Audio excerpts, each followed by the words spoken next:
Nós vamos recapitular o que foi visto durante a semana, ok? Então, eu quero que vocês peguem os livros didáticos de vocês e abram na página 78. Nós vamos fazer uma leitura conjunta e ver aqui os pontos mais importantes, ok? O capítulo 1, primeiro, essa unidade ela está falando de sólidos geométricos, de figuras geométricas, ok? No capítulo 1, ele começa dando a definição de ponto, reta e plano.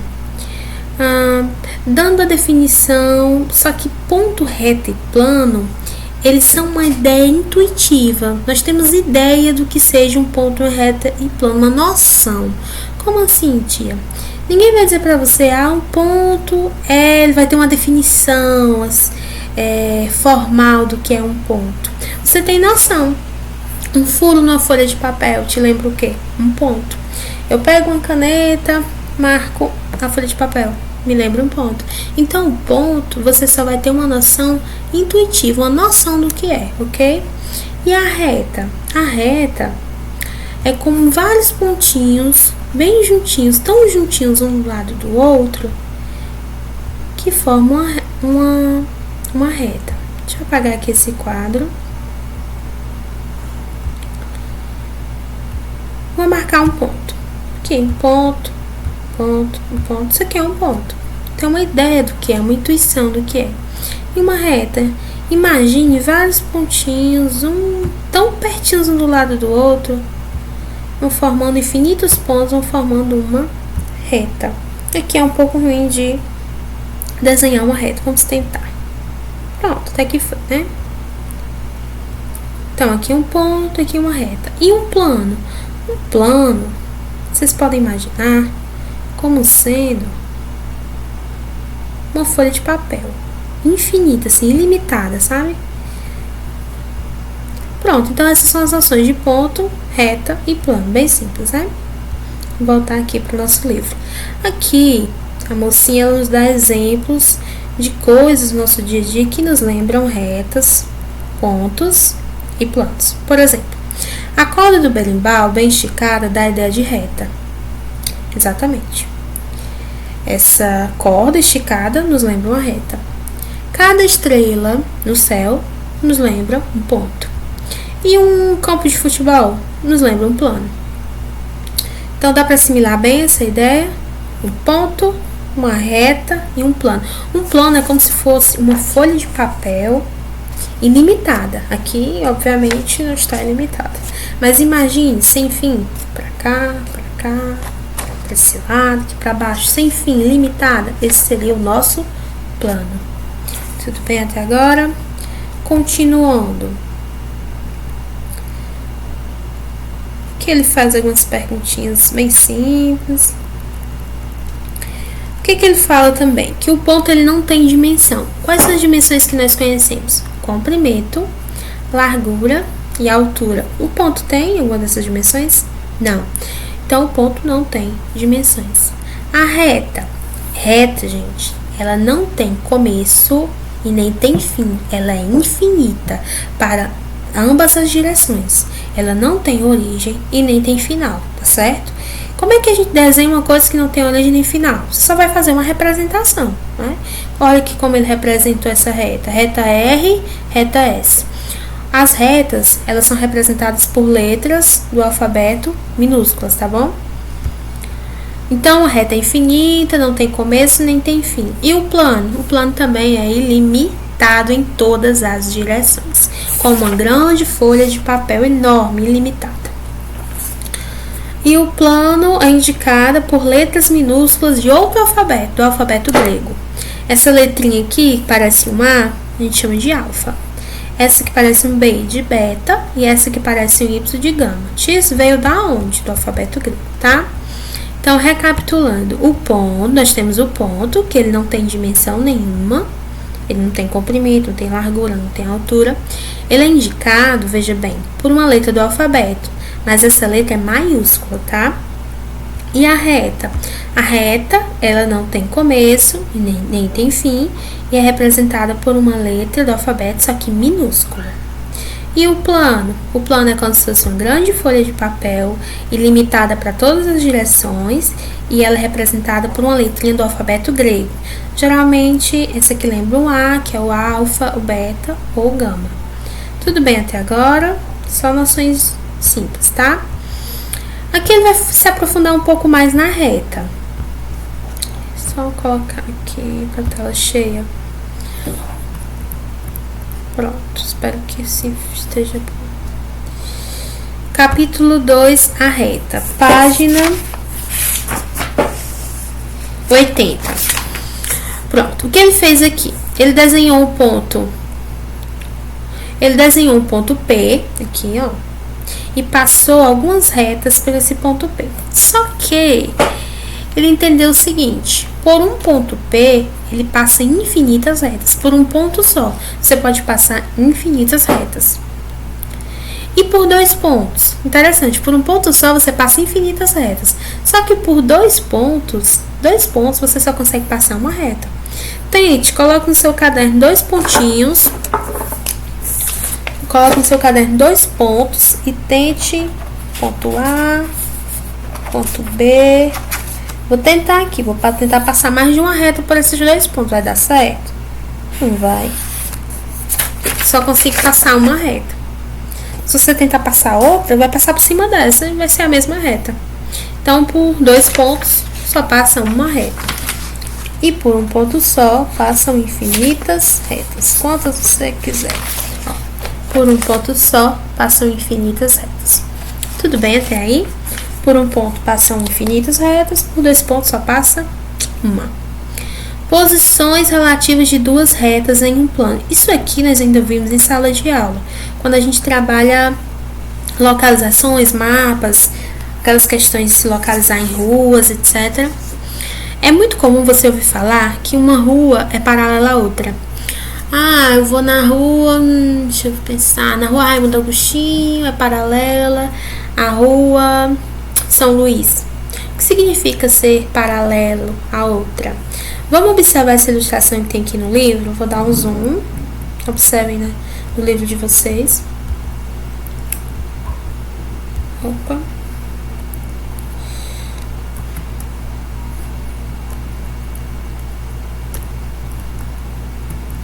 Acho que passou um pouco. Pronto. Vamos voltar aqui. Voltamos à ilustração. Agora vai dar certo. Pronto. Nessa ilustração aqui, vamos procurar duas ruas que elas não têm ponto em comum, que elas não se cruzam de jeito nenhum. Essa Avenida da Liberdade, se você observar, ela não se cruza em nenhum momento com essa rua Dom Pedro I. Gente, quando eu tenho duas retas, que essas ruas são representadas por essas retas. Quando eu tenho duas retas que elas não se cruzam de jeito nenhum, elas não têm ponto em comum, eu chamo de paralelas. Essas retas são paralelas, ok? Então, eu posso dizer que a Avenida da Liberdade é paralela à Rua Dom Pedro I. Tranquila essa noção? Teria outra? Tá só saindo aqui. Teria outras ruas paralelas? Acredito que sim, vamos olhar?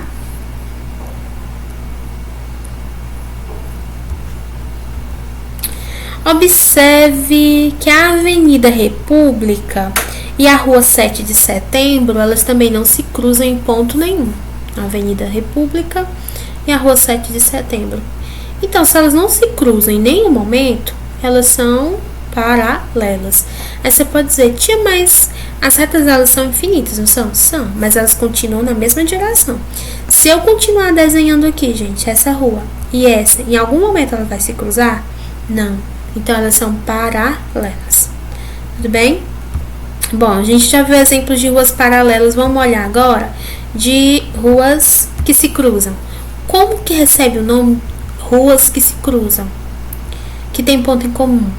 Elas são chamadas de concorrentes. Vamos identificar nessa imagem ruas concorrentes.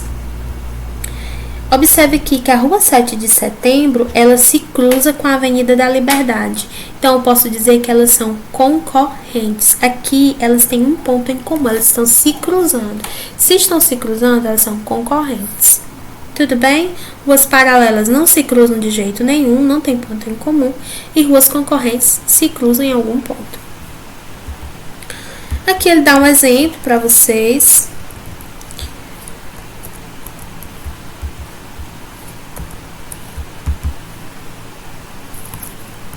Peraí, vamos voltar. Estávamos um pouquinho pra cá, né? Pronto. Aqui ele dá exemplos para vocês de duas retas paralelas. A reta S e a reta T. Essas retas aqui, nós sabemos que elas são infinitas. Imagine elas continuando para as duas direções. Em algum momento elas vão se cruzar? Não. Então elas são retas paralelas. Como é o símbolo para a reta paralela? Nós sabemos que na matemática nós temos símbolos para praticamente tudo, né? Então, quando eu quero indicar que duas retas são paralelas, sem eu ter que escrever retas paralelas, eu posso utilizar o símbolo de duas retas na mesma direção assim. R é paralelo a S, ou seja, não se cruzam, não tem ponto em comum.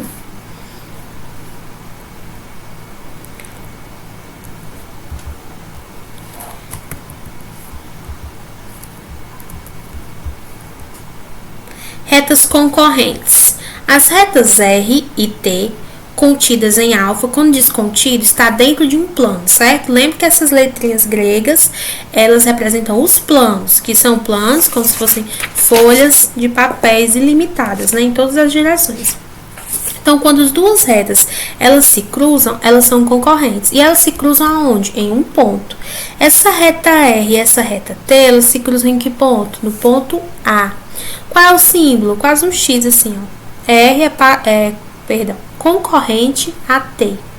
Tinha mais um livro que está dizendo concorrente ou secante. É um sinônimo. Você pode dizer tanto que é concorrente como que é secante, tá bom? Aqui ele diz, lembrando que a reta é imaginada sem começo, sem começo nem fim. Tá todo tempo saindo, mas olhem, vão acompanhando pelo livro, tá? A reta é imaginada sem começo nem fim. Esta figura representa retas concorrentes ou secantes. Gente, observe essa imagem, essa reta A e essa reta B. Observe o seguinte, dá um zoom aqui. Observe o seguinte, esse tracejado azul, ele fez depois. Imagine só ela aqui até esse tracejadozinho preto. Se você só olhar essa reta A e B, você dizer assim, elas são paralelas, porque elas não estão se cruzando, mas você tem que lembrar que elas são infinitas. Então, elas vão continuar. Aí, pensa comigo. Se essa reta A continua e se essa reta B continua, elas vão se cruzar em algum momento? Se a sua resposta for sim, então essas retas, elas são concorrentes, tá bom? Então, quando eu continuar desenhando a minha reta A e a minha reta B, elas vão se cruzar? Vão. Então, elas são concorrentes, tá bom? E coincidentes. Coincidente me lembra coisas que acontecem ao mesmo tempo, não é assim? Retas coincidentes são retas que ocupam o mesmo espaço em um plano. Como assim, tia? Quase como se uma estivesse em cima da outra. Os pontos são iguais. Então, quase são a mesma reta, tá? Ó, a reta A e B, tem como você distinguir uma da outra? Não. Então, elas são retas coincidentes, elas têm os mesmos pontos, tá bom? Continuando.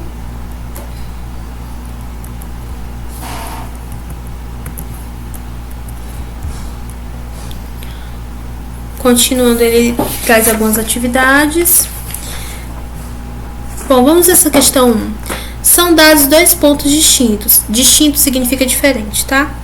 O ponto P e o ponto Q. Escreva quantas retas podem passar pelos dois pontos.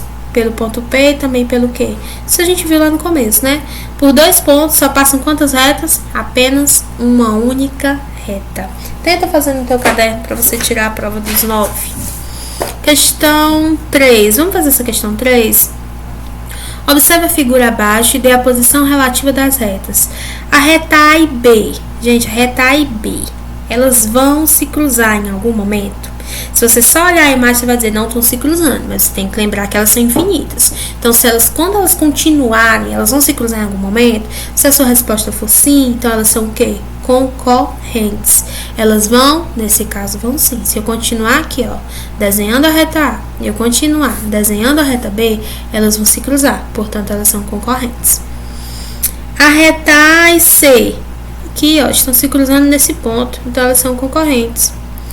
A reta A e a reta D, aqui, estão se cruzando nesse ponto, então elas são concorrentes. As retas C e D, elas têm algum ponto em comum? Não. Elas estão se cruzando? Não. Se eu continuar desenhando essa reta, vai se cruzar? Não. Então, é o que? Quando não se cruza? Paralela. Por último, a reta B e a reta C estão se cruzando? Estão. Então, elas são concorrentes. Tranquilo, né? Paralela não se cruza, concorrente tem ponto em comum. Se cruza sim. Já vem pra cá, semi-reta. Isso, semi-reta. Eu já sei o que é uma reta. Eu sei que uma reta não tem começo, não tem fim. Eu tenho uma ideia do que é já. E uma semi-reta? Uma semi-reta, vou dizer de uma forma bem simples, tá? Uma semi-reta, ela tem começo, você vai marcar um ponto A, mas ela não tem fim. Ela tem começo, mas ela não tem fim. Digamos que ela passa pelo ponto B, como tá nessa imagem. Aqui nessa figura 1. Perdão, essa figura 2. Imagina aqui que você tem uma semi-reta, porque ela tem uma origem, ela tem um começo, ela começa nesse ponto A, passa pelo ponto B, mas não tem fim. Então, você chama de semi-reta. Observe, a reta, ela não tem começo nem fim, mas a semi-reta, ela tem começo, só não tem fim. Observe esse destaque aqui. A semi-reta é uma parte da reta. Ela tem origem e não tem fim em apenas um sentido, tá? Como que ele representa a reta? Uma semi-reta, perdão. Ele coloca o ponto que começa aqui, ó, ponto A. O ponto o ponto que passa pelo ponto B e coloca uma setinha indicando que ela continua. Deu para observar? Então, semi-reta AB começa em A, passa pelo ponto B e continua, porque ela é infinita. Nesse sentido, nessa direção, ela é infinita, tá? Então, de novo, reta não tem começo nem tem fim. Semi-reta tem começo, mas não tem fim. Tudo bem? Segmento de reta. Ora, segmento me lembra um pedaço de alguma coisa. Então, segmento de reta nada mais é que um pedaço da reta. Gente, um pedaço de uma coisa tem começo e tem fim. Então, segmento de reta é você pegar, marcar um ponto na reta, onde começa, onde termina, aí você tem um segmento de reta. Observe essa reta R.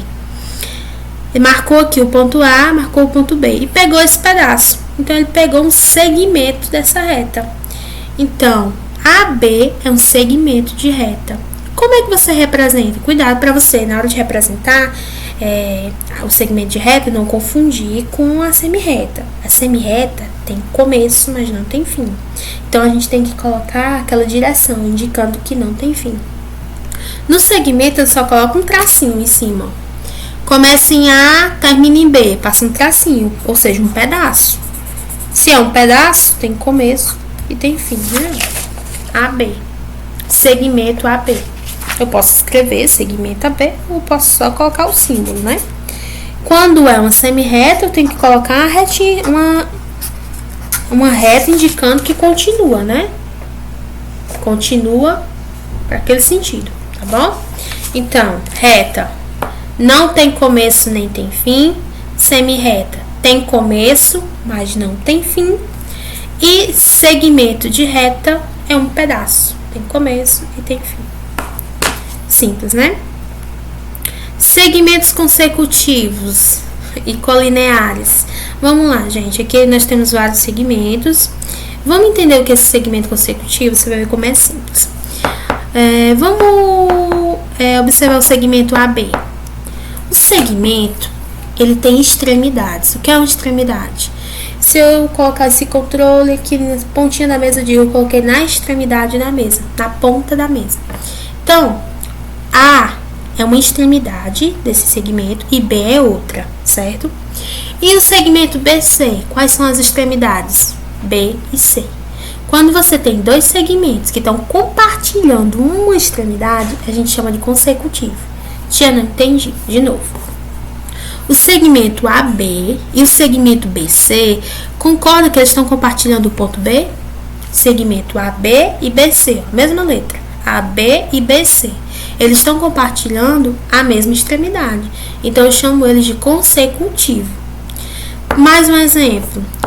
BC e CD. Concorda que eles estão compartilhando a letra C, essa extremidade C? Então, elas são consecutivas. CD e DE estão compartilhando também a extremidade D. Então, elas são consecutivas, tá? Então, consecutivo que compartilha a mesma extremidade, a mesma pontinha. Dois segmentos que estão em uma mesma reta suporte são denominados segmentos colineares. Esse colinear, esse linear te lembra o quê? Linha. Então, se você tem dois segmentos que estão na mesma linha, eles são chamados de segmentos colineares. Nessa ilustração, nós temos como exemplo BC e CD, por exemplo. Eles estão na mesma linha. Quem mais? CD e DE estão na mesma linha. Então, eu chamo eles de colineares. Então, tranquilo. Consecutivo, quando compartilha uma extremidade, um ponto em comum. E colinear, quando está na mesma reta suporte, mesma linha, tá bom? Próxima definição. Pronto, aqui ele traz uma atividade na página 85. Essa questão 1, como é simples. Escreva quantos segmentos de reta você encontra em cada figura. Quantos pedaços de reta eu tenho aqui? 1, 2, 3, 4, 5, 6, 7, 8. Aqui, não preciso nem contar, tem um a menos que esse. Se esse tem 8, esse vai ter 7. Na letra C, 1, 2, 3, 4. Bem simples, né? Questão 2. Em quais figuras você não encontra segmentos de reta? Ora, se eu não tenho segmentos de reta, são figuras o quê? Ovais, né? Então, saia de cara já. Quais são as figuras que eu tenho aqui que não tem segmento de reta? Figura 3, figura 6 e figura 7. Vamos fazer essas 5 que está falando de consecutivo e colinear para ver se a gente entendeu bem. Quinta questão. Observando a figura abaixo, identifique um segmento que seja consecutivo com CD. Quais são as extremidades do segmento CD? O ponto C e o ponto D. Me diga outros segmentos que compartilham ou a letra C ou a letra D. Vamos lá. BC está compartilhando quem? A letra C, né? BC. Tem mais algum? BC, BD está compartilhando a letra D também. Mas qual? AC está compartilhando a letra C. Então, tem uma extremidade em comum, é consecutivo. Se eu pedisse consecutivo ABD, por exemplo, já a letra C, né? Vamos fazer logo a B. Colinear com BC. Qual é o outro segmento que está na mesma linha, na mesma reta que BC? AB e AC, né? Consecutivo com BD. Quais são os segmentos que compartilham as mesmas extremidades que BD? Vamos lá. AB compartilha a letra B. BC, que compartilha a letra D. CD. Tudo bem? Então, recapitulando, consecutivo compartilha a mesma extremidade. Colinear, bem simples, está na mesma reta, em cima da mesma linha. Tranquilo? Continuando.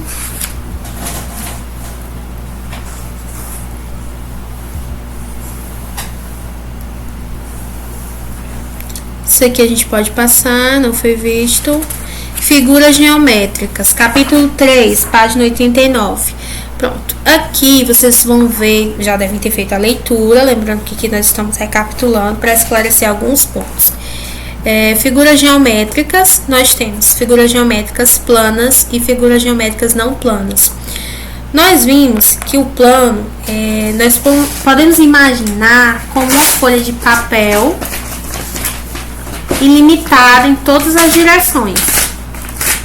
Tudo que couber, for contido nesse plano, é uma figura plana. E tudo que não for, é uma figura não plana. Então, é simples de entender. Exemplo, eu tenho aqui essa figura geométrica que é um cubo. Se eu coloco o cubo nessa folha de papel, que é o meu plano, ele fica todo contido aqui? Ele não fica, ele sobra, né? Porque ele tem um volume, ele é tridimensional.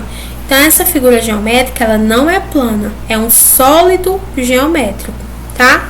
Então, de novo, o plano é como se fosse uma folha de papel ilimitada para todos os lados. Tudo que couber nessa folha é plano. O que sobrar não é plano, tá bom? A essas figuras geométricas não planas, algumas delas podem ser chamadas de sólidos geométricos, tá?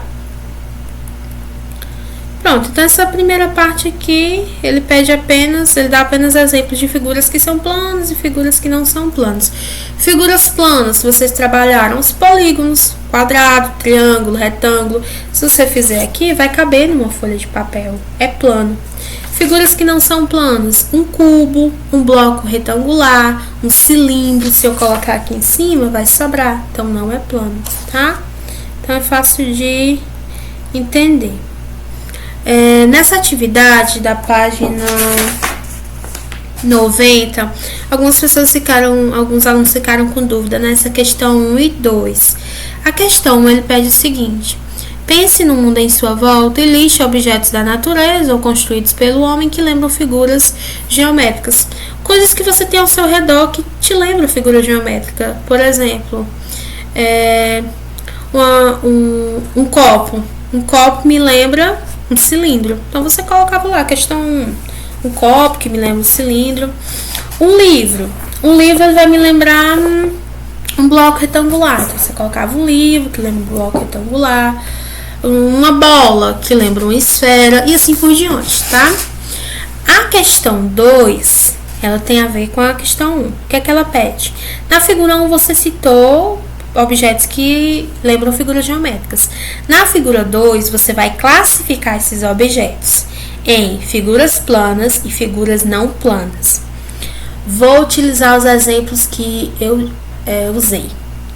Eu falei do copo, não foi? O copo, ele me lembra um cilindro.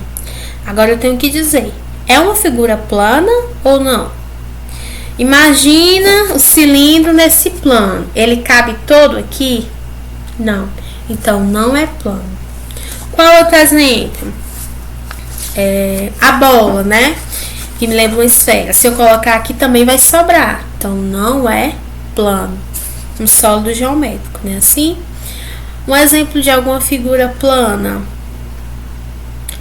Se eu pegar um porta-retrato, mas sem aquela partezinha de trás, né? Só mesmo o retângulo. Ele é o quê? Uma figura plana. Ele cabe todo em um plano, tá? Então, essa questão 1 e 2 era apenas isso. Continuando. Capítulo 4. Sólidos geométricos. Está na página 91. Pronto. Então, o que são sólidos geométricos? São figuras espaciais, não planas. Elas não cabem em um plano só. Então, eu digo que elas são figuras não planas, são figuras espaciais. Elas têm volume, elas são tridimensionais. Tem comprimento, largura, altura, certo? Esses sólidos geométricos, eles podem ser divididos em duas categorias. Aqueles que são chamados de corpos redondos, não preciso nem dizer porquê, e aqueles que são chamados de poliedros, tá? Vamos ver alguns exemplos de sólidos geométricos. A bola lembra uma esfera, e a esfera é um corpo redondo. Uma pilha me lembra um cilindro, e o cilindro é um corpo redondo, a curva, né? O cone também é um corpo redondo. Aqui ele dá até um exemplo de uma casquinha de sorvete. E poliedros. Poli significa muitos, edro significa faces, ou seja, é um sólido geométrico que tem muitas faces, né? No quinto ano, para identificar poliedro, geralmente a professora diz assim: se você jogar e não rolar, é um poliedro, né? Geralmente elas dizem isso. Mas é simples de entender o que é o poliedro. O poliedro, ele é formado por polígonos. As suas faces são planas. Você não entende? Se eu pegar esse cubo aqui, ele é plano? Não, já falei que não. Ele tem volume, ele tem espaço. Ele não é plano, ele não cabe na folha de papel. Mas se eu pegar só a face dele, só a face é plana, aí só a face é. Qual é a forma da face de um cubo, gente? É um quadrado, né? E um quadrado, ele é o quê? Ele é plano. Então, observa, eu não estou dizendo que o cubo é plano. Eu estou dizendo que a face dele é plana, tá bom? Então, poliedros são sólidos em que suas faces são planas, né? São polígonos, tá bom? E os poliedros, eu posso dizer assim, para facilitar, eles são todos retos, tá? Só a noçãozinha casual. São todos retos. Enquanto os corpos redondos são curvos, né? Então, tranquilo. Sólidos geométricos são figuras não planas, podem ser divididas em corpos redondos e poliedros. Corpos redondos, curvos, poliedros, todos retos, tá? Essa atividade, questão 1, ele pede só para você observe os objetos a seguir, escreva o nome do sólido geométrico e cada um deles lembra. O copo, que eu já utilizei aqui, né, lembra o cilindro. Esse globo lembra uma esfera. E o cilindro, gente, é um corpo redondo. E a esfera é um corpo redondo. A pirâmide me lembra um corpo redondo? Não, né? Me lembra um poliedro também. A geladeira me lembra um bloco retangular, que é, por sua vez, um poliedro também. Quando você vê a figura E, você já fala um cubo de gelo, né? Um cubo de gelo é um poliedro, todo reto. E o cone, um corpo redondo. Então, acho que sem dificuldade, né? Nessa parte. Prismas e pirâmides. Olha, dentro dos sólidos geométricos, eu divido em corpo redondo e poliedro. E os poliedros, eu divido em prismas e pirâmides. O que é um prisma? O que é uma pirâmide? Qual é a diferença? Vamos lá. O prisma, vou até usar esse outro. O prisma, ele é um poliedro, ou seja, todo reto, ele não tem nenhuma curvatura, certo? Que tem duas bases idênticas. Ó, a base dele. Observe que essa base, esse lado, essa face é idêntica a essa. Esse aqui é o que eu chamo de base. Então, o prisma, ele tem duas bases idênticas, ó. E as faces laterais, que é a lateral que fica ao redor, tá? São retangulares, tá bom? Então, essas são as características mais importantes do prisma. Ter duas bases iguais, idênticas, mesmo de cima e a de baixo, e ao redor ser retangular, tá bom? Esse é o prisma. E a pirâmide? A pirâmide, gente, você olha e você sabe que é uma pirâmide, né? A pirâmide, ela só tem uma base. E as faces laterais dela são triangulares, não é assim? Que é uma pirâmide, aqui é um prisma. E eles dois fazem parte da família dos poliedros, tá bom? Só que eles se dividem. Eles fazem parte das famílias dos poliedros, mas aqui são as pirâmides e aqui são os prismas. Tudo bem? De novo, o prisma tem duas bases e as faces ao redor são retangulares. A pirâmide tem uma base apenas e a face ao redor é triangular, tá? Aí ele aponta vértice, face e aresta. Relembrando com vocês, o que é o vértice? Bem, vou começar com o que é a aresta, tá? A aresta, casualmente, eu posso dizer que são essas linhas, ó. Aresta, aresta, aresta, aresta.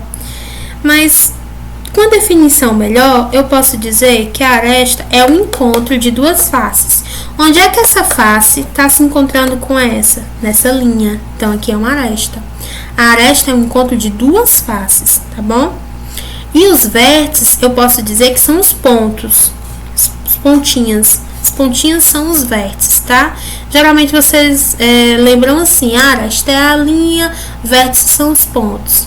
Mas se observar bem, o ponto, o vértice, é um encontro de arestas. Observe, essa linha e essa estão se encontrando aonde? Nesse ponto. Então, eu chamo isso aqui de vértice, tá bom?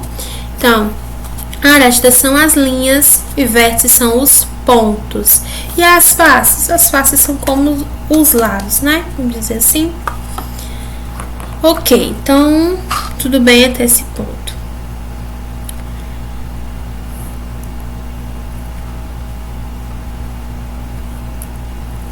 Aqui ele fala um pouquinho da planificação e dá alguns exemplos. Tia, planificação é o quê? Planificação vem de que palavra? De plano. Então, tem a ver com o nosso plano, né? Nosso plano.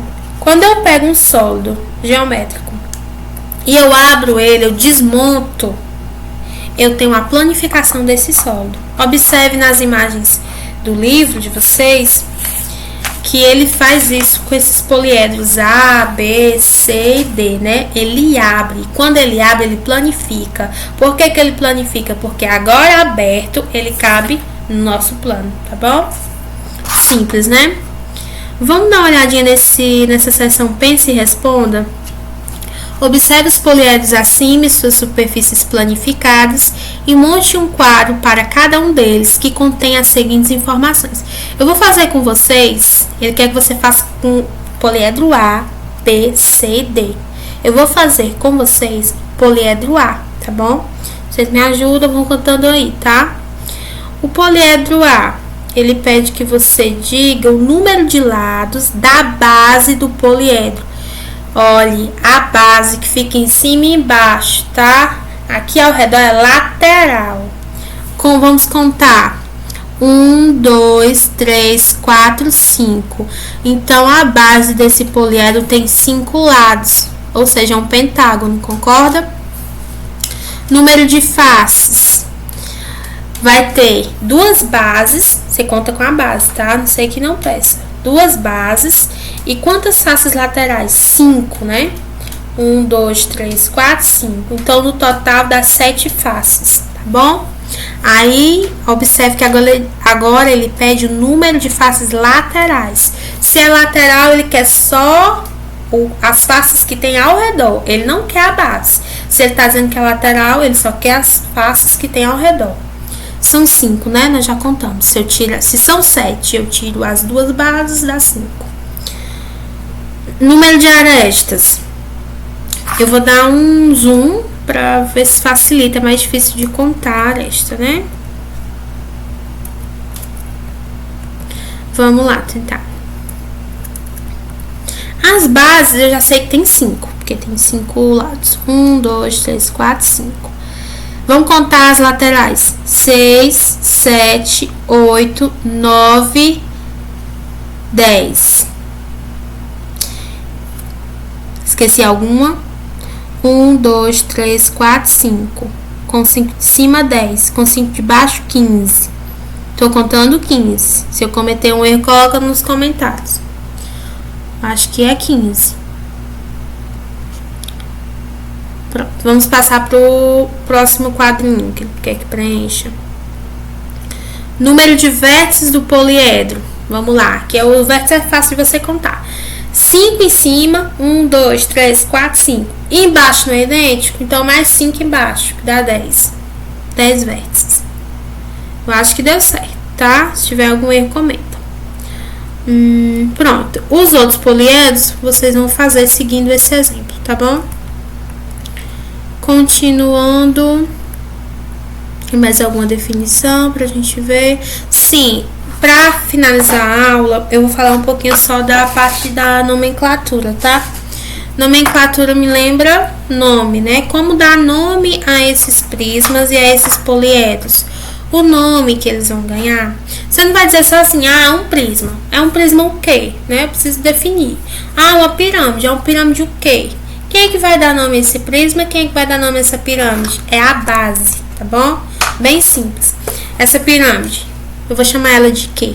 Ora, aqui ao lado, todas as pirâmides têm faces triangulares. Então, o que vai diferenciar uma pirâmide da outra é a sua base. De novo, em uma pirâmide, todas as faces são triangulares. O que vai diferenciar uma pirâmide da outra é a sua base, tá bom? Então, vamos lá na base e vamos contar quantos lados tem essa base. 1, 2, 3, 4. Então, essa pirâmide eu vou chamar de pirâmide quadrangular, ok? Simples. Prisma. O que é que vai dar nome ao prisma? Mesma coisa, a base. O prisma, o que é que diferencia um prisma do outro? O número de lados da base, porque as faces laterais são sempre retangulares, tá bom? Então, vamos contar aqui. 1, 2, 3, 4, 5. A base tem quantos lados? 5. Então, como que vai se chamar esse prisma? Prisma pentagonal. Por quê? Porque a base tem 5 lados, tá bom? Vocês podem acompanhar pelo quadro que tá aqui no livro, tá? Porque tem esse exemplo aqui. Prisma pentagonal tá aqui, ó. Prisma pentagonal. Quantos lados tem a base? 5. Então, gente, não é difícil. O prisma e a pirâmide, eles recebem um nome de acordo com a quantidade de lados que tem a base, tá bom? Você vai lá na base, contou, tem 3 lados, prisma triangular. Você vai, conta, tem 4 lados, prisma quadrangular. Tem 5 lados, prisma pentagonal. Tem 6 lados, prisma hexagonal. E assim por diante. A mesma coisa com a pirâmide, tá? Acho que ficou fácil de compreender, não é?